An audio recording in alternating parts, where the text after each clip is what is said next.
Veda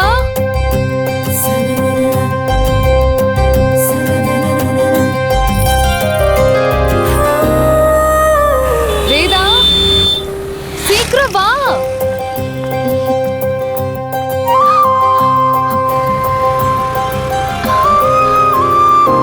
sorry Sumathi, கொஞ்சம் late ஆயிடுச்சு. It's okay, பரவாயில்ல வா.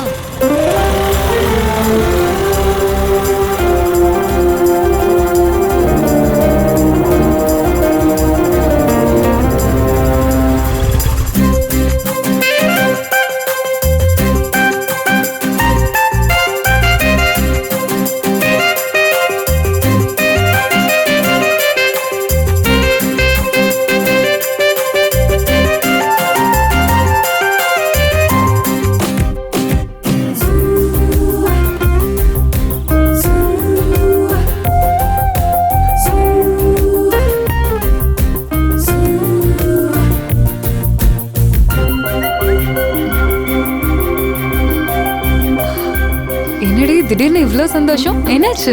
ஒண்ணு இல்ல, வா. அப்படியா? It was more fun, no? வா, நானே உன்னை டிராப் பண்ணிடுறேன். நானும் வண்டியில தான் வந்திருக்கேன், அங்க தான் பார்க் பண்ணிருக்கேன். Okay, then take care. Okay, see you, bye. Bye. Hi Veda. Hi. நாளைக்கு ஃப்ரீயா இருக்கியா? எதுக்கு கேக்குற? ஒன்றும் இல்லை, நாளைக்கு வீக் ஆஃப். ஸோ நீ ஃப்ரீனா லாங் டிரைவுக்கு ஒரு பிளான் பண்ணலான்னு. உனக்கு ஓகேண்ணா தான்? நான் கண்டிப்பா வரேன், போலாம். ஓகே, அப்படின்னா நாளைக்கு காலையில் 9:30 மணிக்கு பேசிக்கிட்டு வந்து உன்னை pick up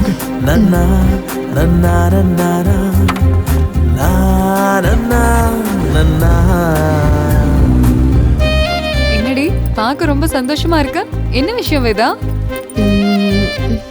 நாளைக்கு நானும் விக்ரமும் லாங் டிரைவ் போலான்னு இருக்கோம். நான் அவனை லவ் பண்ற விஷயத்த நாளைக்கு அவன்கிட்ட சொல்லிடலான்னு இருக்கேன். என்னது, நீ விக்ரம லவ் பண்றியா? அவனும் உன்னை காதலிக்கிறானா? அவன் கண்ணை பார்த்தாலே எனக்கு தெரியுது அவன் என்ன காதலிக்கிறான்னு. சோ சரி, வா நம்ம போலாம். ஹே சுமதி, என்ன இப்படி பார்த்துட்டு இருக்க? வா போலாம்.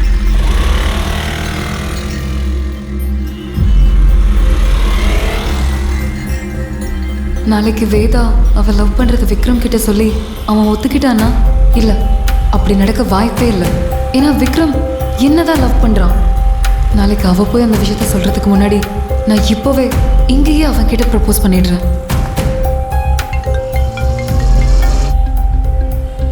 ஹலோ. சொல்லு சுமதி. நான் இப்பவே உன்னை மீட் பண்ணி ஆகணும். என்னாச்சு சுமதி, ஏன் எதுவும் ப்ராப்ளமா? அதெல்லாம் ஒரு ப்ராப்ளமும் இல்லை. அப்புறம் அர்ஜென்ட்டாக வர சொல்றியே? உன்கிட்ட பர்சனலா சில விஷயம் பேச வேண்டியது இருக்கு. பக்கத்துல இருக்க ஹட்ல வெயிட் பண்ற. சரி, நீ சொல்ற இடத்துக்கு நான் வந்துடுறேன்.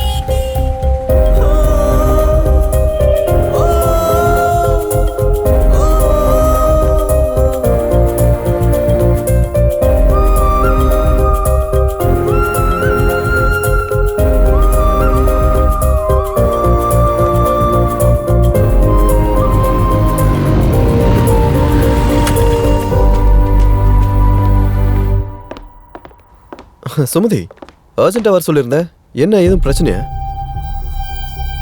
என் மனசுல இருக்கிறது இன்னைக்கு உன்கிட்ட சொல்லியே ஆகணும்னு முடிவு பண்ணிட்டேன் விக்ரம். ஒவ்வொரு பொண்ணுக்கும் தனக்கு வரப்போறவன் இப்படிதான் இருக்கணும்னு ஒரு ஆசை இருக்கும். நான் உன்னை பார்த்த அந்த ஃபர்ஸ்ட் சைட்லயே நீதான் என்னோட ட்ரீம் பாய்னு நான் அன்னைக்கே முடிவு பண்ணிட்டேன். சுமதி, என்ன பேசிட்டு இருக்க? நீ என்ன தமாஷ் பண்றியா? இல்ல விக்ரம், நான் நிஜமா தான் சொல்றேன். எத்தனையோ தடவை என் மனசுல இருக்க ஆசை எல்லாத்தையும் உன்கிட்ட சொல்லிடணும்னு நினைச்சிருக்கேன். அப்பெல்லாம் என்னால சொல்ல முடியல. இதுக்கு மேலேயும் என்னால மறைக்க முடியாது. உன்னை மனசார காதலிக்கிறேன் Vikram. I love you. I love you so much. Sumathi, நம்ம 2 பேரும் பெஸ்ட் ஃப்ரெண்ட்ஸ். நான் ஒரு நல்ல ஃப்ரெண்டா தான் பார்க்கறேன். உன் மேல எனக்கு அந்த மாதிரி எந்த ஃபீலிங்கும் வந்ததே இல்லை சுமதி. அதெல்லாம் எனக்கு தெரியாது விக்ரம். நான் உன்னை சீரியஸா லவ் பண்றேன். நீயும் என்ன லவ் பண்ணி தான் ஆகணும் விக்ரம். நீ எப்பவுமே எனக்கு மட்டும்தான் வேணும். உனக்காக நான் என்ன வேணாலும் செய்வேன். நீ இல்லாம என்னோட லைஃபுக்கு அர்த்தமே இல்ல. நான் உன்னை ரொம்ப லவ் பண்றேன் விக்ரம். சுமதி, நான் சொல்றது கொஞ்சம் புரிஞ்சுக்கோ. நான் உன்னை காதலிக்கிறதுக்கு வாய்ப்பே இல்லை. எதுக்கு என்ன லவ் பண்ண வாய்ப்பே இல்லைன்னு சொல்ற? சில கேள்விகளுக்கு பதில தேடக்கூடாது சுமதி. தயவு செஞ்சு நான் சொல்றது கொஞ்சம் புரிஞ்சுக்கோ ப்ளீஸ்.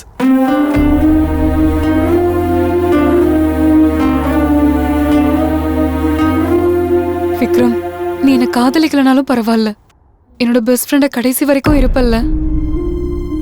நான் உன்கிட்ட இந்த மாதிரிலாம் கேட்டேன்றதுக்காக என்ன வெறுத்துற மாட்டல்ல.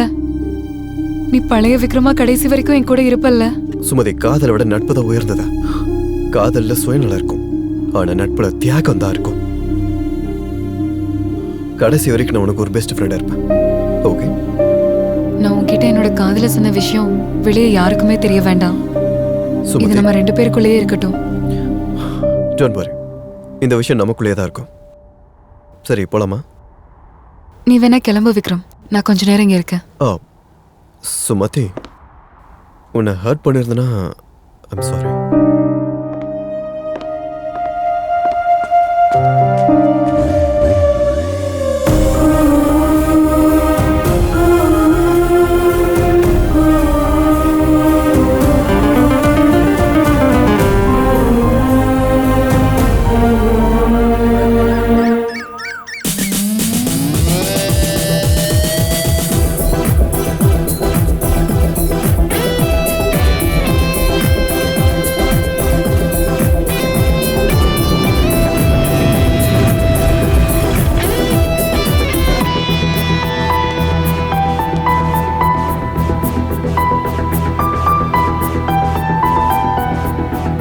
இவ்வளோ நாளா நீ கண்ணாலே என்கிட்ட பேசிட்டு இருந்ததெல்லாம் போதும். உன் மனசுல இருக்கிறத வாய் திறந்து சொல்லலாம்ல. என்னால வெயிட் பண்ணிட்டே இருக்க முடியல. நான் உன்னை காதலிக்கிறேன்றது ரொம்ப பியூட்டிஃபுல்லான ஃபீலிங். கடைசி வரைக்கும் சொல்லாம மறைக்கவா, இல்லை சொல்லிட்டு உனக்கு பிடிக்காம நீ இன்னும் சொல்லிட்ட, நான் அதை நினைச்சு புலம்பி சாகணுமா? என்ன செய்யறதுனே தெரியலையே. இங்க பாரு, இந்த இயற்கை எதுக்காக இவ்வளோ அமைதியா இருக்குன்னு உனக்கு தெரியுமா? இந்த நிமிஷம் நீ என்னை காதலிக்கிற விஷயத்த உன் வாயால கேட்கறதுக்காக தான். அதுவும் ஆர்வமா காத்துட்டு இருக்கு. ப்ளீஸ் சீக்கிரமா சொல்லேண்டா. ஒருத்தங்களை நம்ம உயிருக்கு உயிராக காதலிச்சோன்னா அவங்களோட இதய துடிப்பு நம்மளுக்கு கேட்கணும்னு சொல்லுவாங்க. என் இதயம் துடிக்கிறதா உனக்கு கேட்கவே இல்லையா? என்னோட இதய கோட்டைக்குள்ள எத்தனையோ கனவுகளை கட்டிக்கிட்டு கோட்டை வாசல் வரைக்கும் வந்துட்டேன். கையை பிடிச்சி கடைசி வரை கூடவே இருப்பேன்னு சொல்ல மாட்டியா? இன்னைக்கு நீ சொல்லலைனாலும் நான் உன்னை காதலிக்கிற விஷயத்த சொல்லதான் போறேன். எனக்கு என்ன ஆனாலும் சரி, என் மனசுக்குள்ள இருக்க விஷயத்த கண்டிப்பா என்கிட்ட சொல்லிடுவேன்.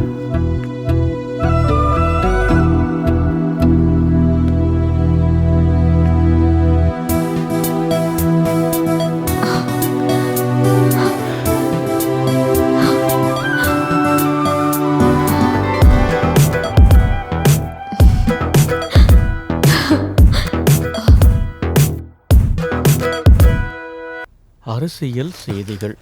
அப்பா, ஓ வாங்க வாங்க வாங்க, உட்காரண்டா. பிரசாதம் எடுத்துங்கப்பா. கடவுளே காப்பாத்து. உட்காரா. அப்பா, இன்னைக்கு உங்க பிறந்த நாள். ஓ. இன்னைக்கு ஒரு நாளாவது நீங்க எங்க வீட்டுக்கு வாங்க. எங்களுக்கு ரொம்ப சந்தோஷமா இருக்கும். ஆமா மாமா, வருஷத்துல ஒரு நாள் வர இந்த சந்தோஷமான நாள்லயாச்சும் நீங்க எங்க கூட சேர்ந்து சந்தோஷமா இருக்கணும்ன்ற ஆசை எங்களுக்கு இருக்காதா? வாங்க மாமா. உங்க கூட இருக்கணும்னு எனக்கு விருப்பம் தான். ஆனா 2-3 நாளைக்கு நான் இங்க தங்கி இருந்து செய்ய வேண்டிய வேலைங்க இன்னும் நிறைய இருக்கேம்மா. அதை முடிச்சிட்டு வந்துடுறேன். அதுக்கப்புறம் ஒரு நாள் என்ன, ஒரு வாரம் பூரா உங்க கூடவே இருக்கேன். சரிங்கப்பா, எங்களை ஆசீர்வாதம் பண்ணுங்க. 2 பேரும் நல்லா இருங்க. 100 வருஷம் சந்தோஷமா இருக்கணும்.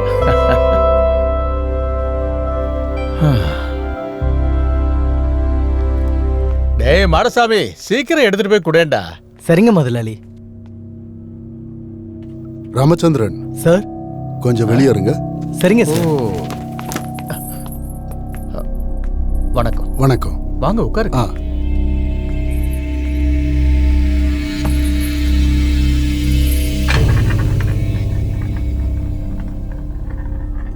எங்க ஆளுங்களை உங்களை சந்திச்சு நான் பேச சொல்லியிருந்தேன். ஆமா சார், வந்திருந்தாங்க. அவங்க கிட்ட முடியாதுன்னு சொன்னீங்க போல. அதுக்கு தான் நானே உங்களை நேரடியா சந்திச்சு பேசலான்னு வந்தேன். அந்த இடத்துல ஃபேக்டரி கட்டுறதுக்காக 600 கோடிக்கு மேல இன்வெஸ்ட் பண்ணியிருக்கேன். அரசாங்கத்துல இருந்து பர்மிஷன் கூட கிடைச்சிருச்சு. நான் இந்த ஃபேக்டரிக்காக எத்தனை இடம் வாங்கியிருந்தாலும் அதை எல்லாத்தையும் விட உங்க இடம் தான் எனக்கு ரொம்ப பிடிச்சிருக்கு. எதுக்குன்னு நீங்க கேட்டீங்கன்னா, நான் வாங்கின எல்லா இடத்தோட நடுவுல தான் உங்க இடம் இருக்கு. அதை நீங்க கொடுத்தா மட்டும்தான் என்னால அங்க ஃபேக்டரி கட்ட முடியும். இங்க பாருங்க, மார்க்கெட்ல இந்த இடத்துக்கு என்ன விலை போகுமோ அதை விட அதிகப்படியாவே நான் தரதுக்கு தயாரா இருக்கேன். நீங்க அந்த காசை வாங்கிக்கிட்டு உங்களுக்கு பிடிச்ச வேற ஒரு நல்ல இடமா பார்த்து வாங்கிடுங்க. தயவு செஞ்சு உங்க இடத்த எனக்கு கொடுத்துருங்க. சார், கொஞ்சம் நீங்க அவங்களெல்லாம் பாருங்க சார். அவங்க யாரும் வீடு வாசல் இல்லாத அனாதைங்க ஒண்ணும் இல்லை சார். அவங்களுக்கு எல்லாரும் இருக்காங்க. ஆனா அவங்களுக்கு தான் இவங்க தேவையில்லாம போயிட்டாங்க. இந்த உலகத்துல எத்தனையோ பேர் அவங்க அப்பா அம்மாவை சந்தோஷமா வச்சுக்கணும்னு ஆசைப்பட்டிருப்பாங்க. ஆனா அந்த கடவுள் அவங்க அப்பா அம்மாவை சீக்கிரமே மேல கூட்டிட்டு போயிட்டாரு.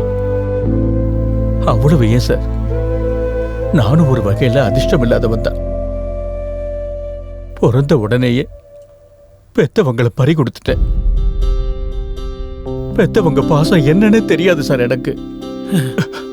இங்க இருக்கிறவங்க மூலமா தான் அந்த பாசத்தையே நான் அனுபவிச்சுக்கிட்டு இருக்கேன். என் பையன் எப்பவுமே என்கிட்ட என்ன சொல்லுவான் தெரியுமா? அப்பா, இங்க இருந்து எதுக்காக நீங்க இவ்வளவு கஷ்டப்பட்டுக்கிட்டு இருக்கீங்க? இந்த இடத்த பேசாம வித்துருங்க, சிட்டிக்கு வந்து எங்க கூட சந்தோஷமா இருங்கன்னுவா. என் பையன் கிட்ட உறுதியா நான் சொல்லிட்டேன், என் உயிர் மூச்சு இருக்கிற வரைக்கும் இந்த இடத்த நான் யாருக்குமே விற்க மாட்டேன்னுட்டேன். அதே முடிவை தான் நான் இன்னைக்கு உங்ககிட்டயும் சொல்றேன் சார். என்னோட உயிர் இருக்கிற வரைக்கும் இந்த இடத்த நான் விற்கவே மாட்டேன் சார். சார், எனக்கு இங்க நிம்மதி இருக்கு. இதை நினைக்கும் போது எனக்கு பெருமையா இருக்கு, சந்தோஷமா இருக்கு. சார், தயவு செஞ்சு இந்த இடத்தை அழிக்கணும்னோ இல்ல அபகரிக்கணும்னோ மனசால கூட நினைச்சிடாதீங்க சார். உங்களை கையெடுத்து கும்பிட்டு கேட்டுக்கிறேன். இங்க வந்து நான் உங்களை பார்த்ததுக்கு அப்புறம் தான் இந்த இடத்து மேல நீங்க எவ்வளவு மரியாதை வச்சிருக்கீங்கன்னு புரிஞ்சுது. எந்த சுயநலமும் இல்லாம இவங்களெல்லாம் உங்க அப்பா அம்மா ஸ்தானத்துல வச்சிருக்கீங்கன்னு புரிஞ்சுது. இதெல்லாம் எனக்கு முன்னாடியே தெரிஞ்சிருந்ததுன்னா நான் இங்க ஃபேக்டரி கட்டணும்னு யோசிச்சே இருந்திருக்க மாட்டேன். அந்த 600 கோடி எனக்கு லாஸ் ஆகும் தான். போனா போகட்டும், உங்க சந்தோஷத்துக்கு நான் தடையா இருக்க விரும்பல. அப்போ நான் போயிட்டு வரேன்.